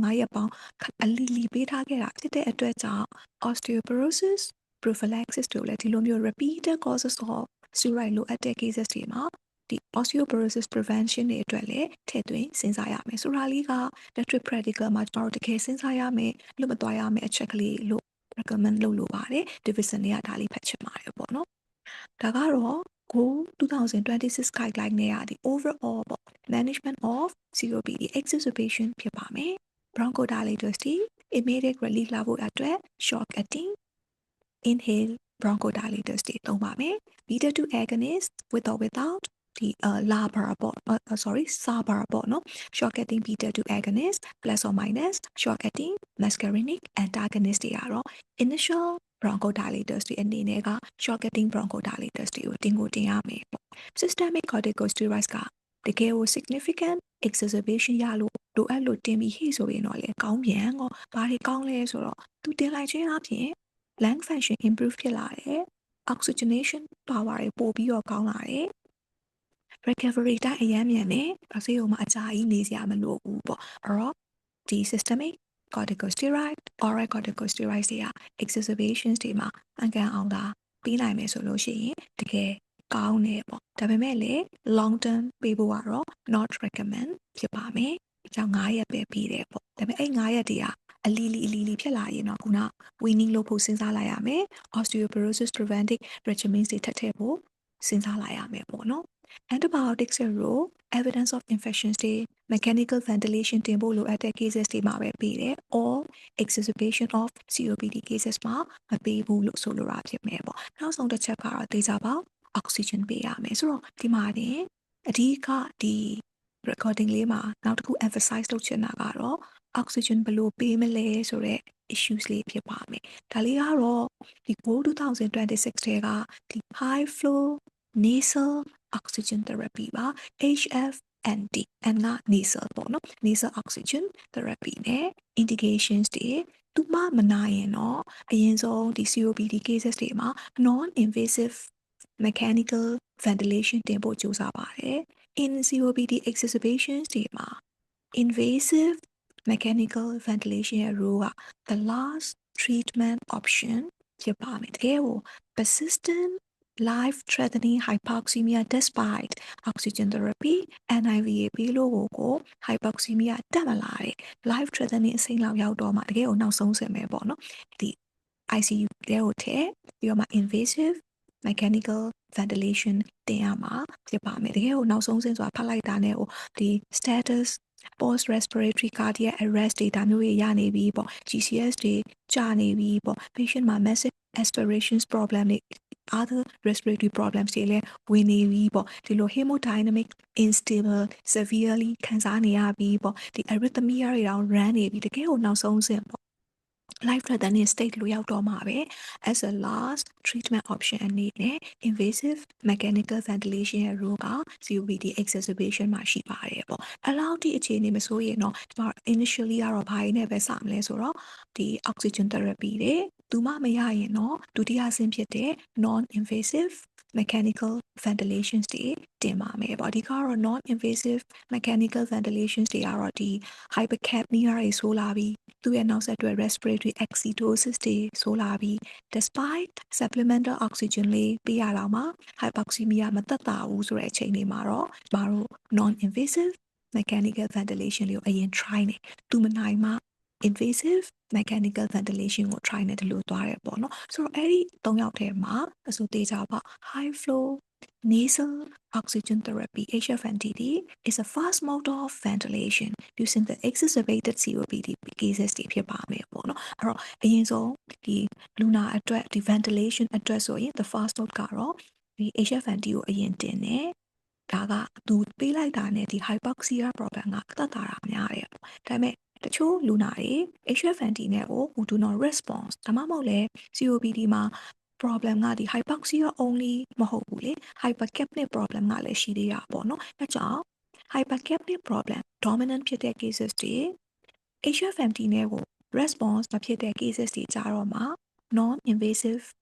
ventilation NIV ကိုစဉ်းစားရပေါ့နော် NIV နဲ့မရတော့မှနောက်ဆုံးစစ် invasive mechanical ventilation ကိုစဉ်းစားတယ်ပေါ့ခေဒါက2026 goal guideline ကဒီလိုပြောတယ်အလားတူပဲဒီ Oxford Handbook က latest edition က2024မှာထွက်ထားတယ်ပေါ့နော်သူထဲမှာလည်းသူကဘာရေးလာလဲဆိုရင်ဒီ oxygen therapy for exacerbation of COPD cases တွေမှာ oxygen ကိုအမြဲတမ်း COPD case တွေမှာ as a drug တစ်ခုအနေနဲ့ treatment ပေးရပါပေါ့ drug တစ်ခုအနေနဲ့ treatment ပေးရတာညီမချင်းအရေးကြီးပါတယ်လို့ပြောချင်တာပေါ့နော်အဲ့တော့ဒီ COPD exacerbation cases တွေမှာဆိုရင် hypercapnia problem လည်းရှိရယ် hypoxia problem လည်းရှိရယ်ဆိုတော့အဲ့ဒီနှစ်ခုမှာ hypoxia ကပိုပြီးတော့ dangerous ဖြစ်တဲ့အတွက်ကြောင့်သိကြပါ COPD cases တွေကို oxygen ပေးရမယ်ပေါ့ဒါပေမဲ့အပေးလွန်သွားရင်လေဘာ danger ရှိပြန်လဲဆိုတော့ဒီ COPD တွေကသူက chronic cases တွေပေါ့နော် chronic cases တွေဆိုတော့ chronic airway obstruction ဖြစ်နေတဲ့ဒီ COPD case တွေမှာသူ့ရဲ့အထဲကဒီ artery blood gas ရဲ့ changes လေးတွေကသူက oxygen လဲကျတယ်ကာဗွန်ဒိုင်အောက်ဆိုက်လဲတက်တယ်ဒါပေမဲ့ကြာလာတဲ့အချိန်မှာကျမတို့ရဲ့ respiratory center ဒီ brainstem မှာရှိရဲ့ respiratory center ကဒီ hypercapnic drive နဲ့သူအသက်ရှင်တာအသက်ရှူနေရမဟုတ်တော့ဘူးပေါ့နော် hypoxic drive လေးနဲ့အသက်ရှူကြာလာတဲ့အချိန်မှာကျမတို့ခန္ဓာကိုယ် hypercapnia နဲ့ adaptation ရသွားတယ်ခန္ဓာကိုယ်ဆိုတာတဲ့ respiratory center in the brainstem ကပေါ့နော်အဲ့တော့ဒီ brainstem ကိုအလုပ်လုပ်ပါဟဲ့ brainstem မှာရှိတဲ့ respiratory center ကိုသွားပြီးတော့ as a drive အနေနဲ့တွန်းအားအနေနဲ့ပေါ့နော် stimulus ပေးနေမှာ ဒီ brainstem ရဲ့ respiratory center ကလည်းအလုံးလုံးနေမှာကျမတို့ကဒီ automatic အသက်ရှူနေတာကိုအဲ့ဒီလိုသွားပြီးတော့ as a drive အနေနဲ့ပေါ့ respiratory center ကိုသွားမောင်းနေတဲ့သူကchronic cases တွေမှာဆိုရင် hypoxia ဖြစ်ပါတယ်။အဲကြောင့်ကျမတို့စာအုပ်တွေကဘယ်လိုရေးလဲဆိုတော့ COPD cases တွေမှာအဓိက respiratory center ကြီး shut down ဖြစ်မသွားပဲပေါ့နော် still အလုံးလုံးနေတာက hypoxic drive ကြောင့်လို့ပြောတယ်ပေါ့။အဲ့လိုအချိန်မှာတဲ့အကယ်၍များကျမတို့အပြင်ဘက်ကနေဒီ COPD cases တွေကိုပေါ့ oxygen တွေအများကြီးပေးလိုက်ရင်ခန္ဓာကိုယ်ထဲကို oxygen တွေအများကြီးရောက်လာရင်ခန္ဓာကိုယ်ကြီးက hypoxia မဖြစ်တော့ဘူးပေါ့မဖြစ်တော့ that means hypoxic drive to respiratory center မရှိတော့အဲ့ချိန်မှာ respiratory center ကလည်းမောင်းမဲ့သူ drive မရှိတဲ့အတွက်ကြောင့်အလုတ်ကောင်းကောင်းမလုပ်တဲ့အချိန်မှာ COPD ရဲ့ဒီအသက်ရှူတဲ့ဒီသွားသူ auto ရှူနေတဲ့ပေါ့နော် respiratory ကပို့ပြီးတော့ပြတ်သွားပြီး respiratory failure ပိုဝင်ပြီးကာဗွန်ဒိုင်အောက်ဆိုက်တွေလည်း more and more ခန္ဓာကိုယ်ထဲမှာ accumulate ဖြစ်လာပြီးတော့ပိုဆိုးသွားနိုင်ပါတယ်ဆိုတော့ theory က firmly ရှိရအောင်ပေါ့နော်အဲ့ဒါကိုကြောက်တဲ့အတွက်ဒီ slide ကလေးက Oxford Handbook ကျမတို့ sorry ဒီ slide လေးပြောင်းလိုက်ပါမယ်10 edition က2017လောက်တုန်းကထွက်တာပါပေါ့နော်အဲ့ဒီတုန်းကဆိုတော့ဘယ်လိုတောင်ရေးလဲဆိုရင်အမြဲတမ်း event ဒါကျမဒီ algorithm ကြီးက management of acute COPD ဖြစ်ပါမယ်။ညပြတာ exacerbation of COPD case တွေမှာ oxygen ကိုပေးရင် control oxygen therapy လို့သိချဖို့ရေးပါတယ်။ control oxygen therapy ညီမျှခြင်းမတော့ oxygen ကိုစရင်24 to 28% ဒီ low concentration လေးနဲ့ပဲစတယ် high flow လုံးဝ high concentration လုံးဝ high concentration ပေါ့နော် flow ဆိုတာတဲ့ high concentration လုံးဝမပေးဘူးတင်ရင်လေကျမတို့ရဲ့ aim of oxygen saturation ကိုအပြည့်98တို့ပါပဲမတင်ဘူး88 to 92% လေးပဲထားတယ်အဲ့တော့သူကပဲပြောထားတယ်အဲ့2017ပေါ့လေ Oxford 10 edition တော့ကကျမတို့ COPD patients တွေက who rely on the hypoxic drive to breathe အဲ့တော့ chronic COPD case လူနာချို့မှာသူတို့အသက်ရှူနေရဆိုတာကသူတို့ခန္ဓာကိုယ်ထဲမှာ hypoxia လေးရှိနေလို့အဲ့ဒီ hypoxic drive to respiratory center ကြောင့်သူတို့က automatic အသက်ရှူနေတာအဲ့ဒီအချိန်မှာပြင်ဘက်ကနေ too much oxygen တာပေးလိုက်ရင် may lead to hypoxic drive ပြတ်သွားပြီး respiratory center အလုံးမလုံးတော့ပဲ respiratory rate တွေကျအသက်မရှူတော့ပို၍ကာဗွန်ဒိုင်အောက်ဆိုက်ကိုအပြင်မထုတ်နိုင်တော့ hypercapnia ကပိုဆိုးပြီးနောက်ဆုံးပိုတောင်မှလူနာက deteriorate ဖြစ်ပြီး GCS တွေကျသွားတဲ့အထိဖြစ်နိုင်ပါတယ်။ဒါကြောင့် oxygen ကိုအရင်တော့ concept ကတော့ပေါ့နော် even exacerbation of COPD cases တွေမှာတော့ high concentration မပေးဘဲနဲ့ဒီ low dose 24 28ကနေပဲစမယ်and then saturation ကိုလည်းအပြည့်မတင်ဘဲနဲ့ SpO2 ကို88 92မှာပဲထားတာကို control oxygen therapy လို့ခေါ်ပါတယ်ဒါက10 edition Oxford Handbook ပေါ့နော်ဒါပေမဲ့အခုကျမတို့ရဲ့ latest edition ဖြစ်တဲ့ sorry slide လေးပြန်ပြောင်းချင်ပါတယ်ဒါက Oxford Handbook ရဲ့ 11th edition 2024မှာထွက်ထားတာပါဒါလေ management of acute COPD ရဲ့ management algorithm လေးဖြစ်ပါမယ်ဒီမှာလေ treat hypoxia မှာ if hypoxic patient ကဖြစ်နေပြီ patient ရဲ့ state ကလည်း very arrest life threatening ပေါ့နော် critically unwell ဖြစ်နေရင်တော့ high flow oxygen ပေးလို့ရပါတယ်လို့ပြောင်းပြီးတော့ရေးလာပါတယ်ပေါ့နော်ဒီတိုင်းနဲ့တည်းကျမတို့လူနာရဲ့ risk of hypercapnia ကိုလည်းကြည်ပါပေါ့ hypoxia ကိုလည်း treat လုပ်မှာဖြစ်တယ်လို့ဒီ danger of COPD မှာကနောက်ထပ် components တစ်ခုက hypercapnia ပေါ့နော်အဲ့တော့တခါတည်း hypercapnia ရဲ့ risk ကိုလည်းကြည့်ပါအောင်ပေါ့ risk မရှိဘူးဆိုရင်တော့ oxygen saturation ကိုအပြည့်နီးပါပေါ့94 to 98ထိတင်ချပလိုက်လို့ရပါမယ် hypercapnia risk ရှိနေတဲ့ case တွေကို hypoxia treat လုပ်ဖို့အတွက် oxygen ပေးရင်တော့ထုံးစံအတိုင်း low dose 24 to 28% oxygen လေးကို venturi max လေးနဲ့ပေး oxygen saturation ရဲ့ aim ကိုလည်း88 to 92% မှာပဲထားပြီးရင်တော့ arterial blood gas နဲ့30 to 60 minute တခါ monitor လုပ်ပြီး according to PaO2 PaCO2 ရဲ့ changes အရာပြောင်းစရာရှိတာပြောင်းမယ်ပေါ့ဆိုတော့ other treatment တွေကတော့ဘာမှသိပ်မထူးတဲ့အတွက်ကြောင့် factor တစ်ခုပဲနောက်ပိုင်းစာအုပ်တွေမှာဘာရေးလာလဲဆို role of steroid ကိုလည်းဒီ stable မှာပဲဖြစ်ဖြစ် exacerbation case မှာပဲဖြစ်ဖြစ် COPD မှာ consider eosinophil count ဆိုတာလေဒါလေးပို့လာပါတယ်ပေါ့နော်အဓိက main changes for the management of COPD exacerbation cases က3ချက်လို့ပဲညွှန်ချင်ပါတယ်နံပါတ်1 the role of the systemic corticosteroid လေးပါသူကို significant exacerbation ရှိမှပေးမယ် eosinophil count ပေါ်လဲ steroid responsive က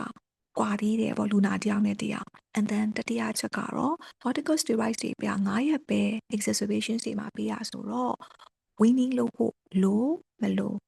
and osteoporosis preventive measures တွေလိုမလိုအဲ့ aspect လေးပေါ်နေအောင်ဖတ်ချင်ပါတယ်ဒုတိယချက်ကတော့ oxygen therapy ပါအရင်တော့ကဒီ life threatening တွေပါရတော့တက်မခွဲတော့ပဲ exacerbation ရော COPD မှာတော့ oxygen ကို control oxygen therapy ပဲပေးမယ်24 to 28% နဲ့ပဲစမယ် SpO2 ကိုလည်း88 to 92% ကလည်းထားမယ်ဆိုပေမဲ့အခု latest guideline including the Oxford ရဲ့ 11 edition တော့ကို2026မှာ high flow nasal oxygen therapy ရဲ့ role ရှိလာပါတယ် Oxford Handbook 11 edition ကတော့အဲ့ဒီ high flow oxygen ကိုသူဘယ် state မှာပေးချင်တာလဲဆိုရင် critically unwell very arrest state မှာ high flow oxygen for those who are critically unwell and then ပြီးတော့မှ adjust ပြန်လုပ်မယ်ပေါ့နော်ပေးမယ်ဆိုတာလေးဒါလေးပိုလာပါတယ်ပေါ့နော်ဒါက oxygen therapy သူနဲ့မနိုင်တော့မှဘာလို့သွားမလဲဆိုတော့ ventilatory support ventilatory support ကတော့အငင်းပွားပွဲရမရှိဘာနဲ့ပဲစမလဲဆိုတော့ non invasive ventilation နဲ့ပဲစမယ် the role of invasive ventilation ကတော့ as a last treatment option အနေနဲ့ဒီ HFND တွေnon-invasive ventilation တွေနဲ့မနိုင်တော့တဲ့ case မှာပဲ invasive ventilation အထိသွားမယ်လို့ gold guideline နဲ့နောက်တစ်ခုဘယ်သူကလည်းပြောလဲဆိုတော့ Davison မှာလည်း non-invasive ventilation ကိုအရင်စမယ် invasive ကိုမစခင်ပေါ့ invasive ventilation should be considered ဘယ်အခါမှပဲစဉ်းစားမလဲဆိုရင် deteriorating acidosis despite optimal NIV တွေ non-invasive ပေးရတော့မှ patient ရဲ့ဒီ hypercapnia တွေ acidosis တွေက deteriorate ဖြစ်လာပြီးဒါမှမဟုတ်လဲဒီ non-invasive ပေးဖို့အတွက်ဒီ face mask တွေအုပ်လို့မရတဲ့ conditions တွေပေါ့ patient မှာ facial injury ရှိရယ်ဒါမျိုး who cannot protect their airway ဒါမျိုး cases တွေမှာပဲ as a last treatment option အနေနဲ့ invasive ventilation ကိုဒါတော့ပြီးပါမယ်လို့မပြောဘူးပေါ့နော် should be considered လို့တနည်းအားဖြင့် the role of invasive ventilations ကဒီ COPD exacerbation case တွေမှာ as a last treatment option အနေနဲ့စဉ်းစားတယ်လို့ရေးတာကကို2026 guideline နဲ့ Davison ဖြစ်ပါမယ်Oxford Handbook ရဲ့ 11 edition ထဲမှာတော့သူက ventilatory support ကို NIV အထိပဲရေးထားတယ်။ဘာလို့မရေးတော့ဘူးလဲဆိုတော့ invasive ventilation တွေကိုတော့မှတခါတနာမရေးပဲဒါလေးတစ်ချက်ပေါ့နော်။တတိထားမိအဲ့ဒီစာသူကဘာလို့ပန်လောက်ခိုင်းလဲဆို review the ceiling of care လေးပြန်လုပ်ခိုင်းပါတယ်။ဘာကြောင့်လဲဆိုတော့ဒီလို ventilator တွေတင်နေဆိုတာ patient အတွက်ဘလို့မှ comfort မဖြစ်ဘူးပေါ့နော်။အထူးသဖြင့်ပြန်ပြီးတော့ reversible မရနိုင်တော့တဲ့ cases တွေမှာ ventilator တင်တာဒီ patient ကိုစောင့်ရှောက်နေရနဲ့မတူပဲ patient ကိုဒုက္ခပေးရနဲ့ပဲ fatal ဖြစ်တယ်ပေါ့လေဒုက္ခပေးနေရပဲတူတဲ့အတွက်ကြောင့်လေနောက်တစ်ခါ ventilator ကလည်းတင်တိုင်းကောင်းတာမဟုတ်ဘူးသူ့ရဲ့ risk တွေကလည်းအကြီးစားတွေကြီးပဲ thromboembolic risk တွေ pneumothorax ဝင်သွားမှကြောက်ရတယ် sepsis တွေ septicemia တွေကိုလှုပ်လိုက်ခါမှာပေါ့နော်ကိုယ်မှာကြောက်ရတဲ့အတွက်ကြောင့် invasive ventilation ကိုတင်ပါလားမတင်ဘူးလားတင်လိုက်လို့ patient က reversible ဖြစ်နိုင်တဲ့အခြေအနေမှာဟုတ်ရဲ့လားဘာမှ reversible မဖြစ်တော့တဲ့အခြေအနေကြီးကို ventilator ကြီးတင်လိုက်တာဒီ patient အတွက် fair မှာဖြစ်ရဲ့လားကိုပေးလိုက်တဲ့ treatment ကြောင့် patient ကပိုကောင်းမသွားတဲ့အပြင်ကို treatment ရဲ့ဆိုးကျိုး side effects တွေနဲ့ patient ပိုပြီးတော့များကိုကဆိုးအောင်လုပ်ပလိုက်ရတာဒါတွေအကုန်လုံးကို consider လုပ်တာကို ceiling of care ကိုထပ်ပြီးတော့နောက်တစ်ဆင့်မတက်တော့ဘဲနဲ့ပေါ့ ceiling ဆိုတာတော့ flat line ဖြစ်သွားတယ်ပေါ့နော်အထက်အမြင့်မရှိတော့ဘဲနဲ့ care ကိုဒီမှာရပ်ပလိုက်တော့မလားဒါကို ceiling of care လို့ပြောပါတယ်တေချာပေါက်ကတော့အဲ့လို ceiling of care အတွက်ကတော့ expert physicians တွေလည်းလို့လို့ family members talk to the patients တွေနဲ့လည်းတိုင်ပင်ပြီးတော့စကားပြောရမယ် counseling လုပ်တဲ့ components လည်းအရန်အရေးကြီးပါတယ်ပေါ့ဆိုတော့ဒါက Oxford 11 edition ကတော့သူက ventilatory support ကို NIV တိရောရေးတယ် invasive အထီးကြတော့ခုန ceiling of care လေးလည်းစဉ်းစားပါအောင်ပေါ့ထပ်တင်မတင်လေးကိုပေါ့နော်ဒါတစ်ချက်ကွာသွားတယ်နောက်တစ်ချက်ကလေးကွာသွားတာကအဲ့တော့ Oxford 10 edition တုန်းကသူကဘာလို့တစ်ခါအရန်ပေးရေးလဲဆိုတော့ respiratory center ကို stimulate လုပ်တဲ့ respiratory stimulant drug ဖြစ်တဲ့ doxapran doxapran ကိုသူက rule အနေနဲ့ဘယ်လို cases တွေမှာပေးမလဲဆိုတော့ သူက not suitable for mechanical ventilation ညဖြစ် NIV ပေါ့ non-invasive ventilation not available မရှိရဲ့ဒီပစ္စည်းကိရိယာမရှိရဲ့နေရာတွေမှာတော့၎င်းပေါ့ဒါမှမဟုတ်ရင်လေ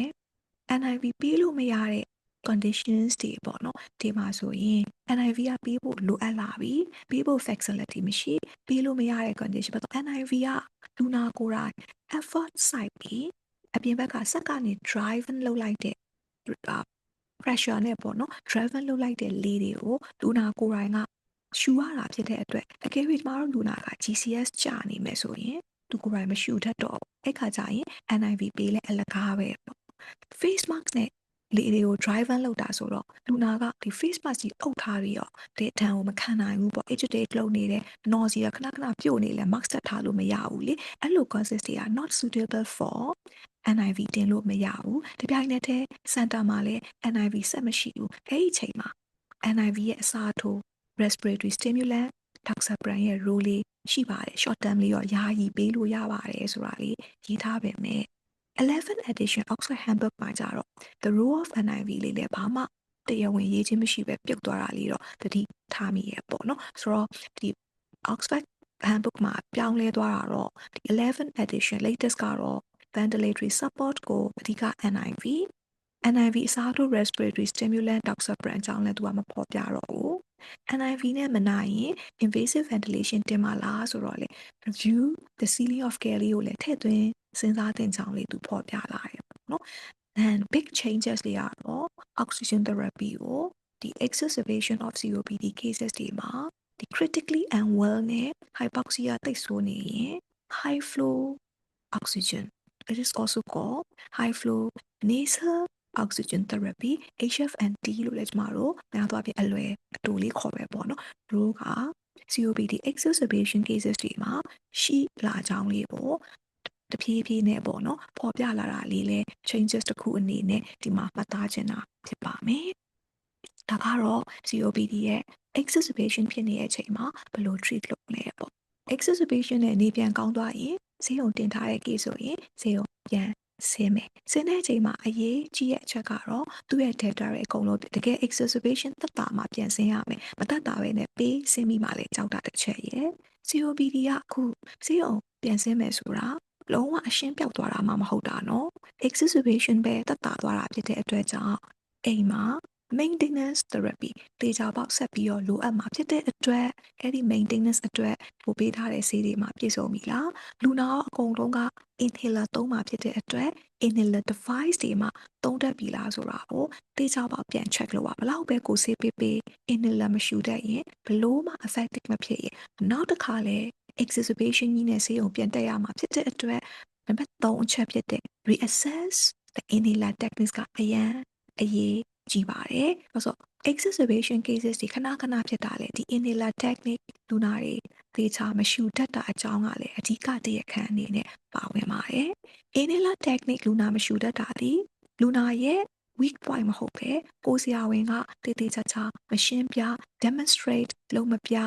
every follow up visit တိုင်းမှာလူနာရဲ့ inhaler technique ကိုကပြန်ပြီး check မလုပ်တာကိုလိုအပ်ချက်သာဖြစ်ပါမယ်ပေါ့နော်။အဲကြောင့်ဒီအချက်ကကျွန်တော်တို့ဆရာဝန်တွေအတွက်လူနာကိုတေးသေးချာချာလေးသူနာလေးတက်သွားတယ်ဆိုတာအောင်အထီကိုတိုင်းလည်းပါဇက်ကပြောနေလို့မရဘူး demonstrate လုပ်ပြရပါမယ်။လူနာကိုလည်းပြန်ပြီးတော့ကိုလုပ်ပြတဲ့အတိုင်းလုပ်ပြခိုင်းပြီးကိုလူနာပေါ့တကယ်ကြီးကို inhaler technique ကိုသုံးတတ်ပြီးလို့တေးကြတဲ့မျက်မြင်အထိရှိမှကျွန်တော်တို့လူနာကိုဒါသူသုံးတတ်ပြီလို့စိတ်ချလက်ချထားရမှာဖြစ်ပါမယ်ပေါ့နော်။ဒီပြိုင်နက်ထဲမှာပဲ လူနာအတွက် withdrawal of acute medication such as the steroids တွေ antibiotics တွေက long term ပေးမှာမဟုတ်ဘူးလေနော်အဲ့ဒါတွေကိုသေချာမှပြန်ဖြုတ်ပြီးပြီလားဒါလည်းအလွန်တရာအရေးကြီးပါတယ်ကိုကတော့ကိုယ့်အကို chart ထဲမှာပေါ့လူနာရဲ့မှတ်တမ်းစာအုပ်ထဲမှာဖြုတ်လိုက်ပြင်မယ်လူနာကိုဒီဆေးတွေဖြုတ်လိုက်ပြီးဆိုပြီးတော့ဆေးတွေပြန်သိမ်းခြင်းမရှိရင်လူနာကလည်းသူ့ဝယ်ပြီးသားဆေးတွေကုန်အောင်တောက်နေတယ်ဒါမျိုးလည်းဖြစ်တတ်တယ်ပေါ့နော်မထင်မှတ်ပဲနဲ့အဲ့လို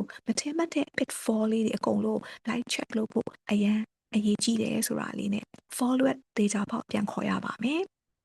ဆိုတော့ follow up ကပထမ initially မှာတော့1 to 4 week follow up မှာပြန်ခေါ်ရတယ်ပေါ့ဒါ early follow up within 4 weeks အတွင်းမှာဆေးရုံဆင်းပြီးပြီးချင်းတစ်လအတွင်းမှာ follow up ပြန်ပြခိုင်းမှာပြန်လာခိုင်းမှာ late follow up ကတော့ more than 12 week မှာ as indicated လိုအပ်ရင်ပြန်ခေါ်ပေါ့အရေးကြီးဆုံးချက်ကတော့ hospitalize လုပ်တဲ့အထိကိုဆိုးသွားတယ် exacerbation of COPD cases တွေကိုဆေးရုံဆင်းပြီးမှာ early follow up within 4 weeks တွေမှာပြန်ကြည့်ဖို့အရေးကြီးတယ်ဆိုတဲ့ဟာလေးကိုလည်း emphasize လုပ်လိုပါတယ် so they all are the management of exacerbation of COPD ဖြစ်ပါမယ်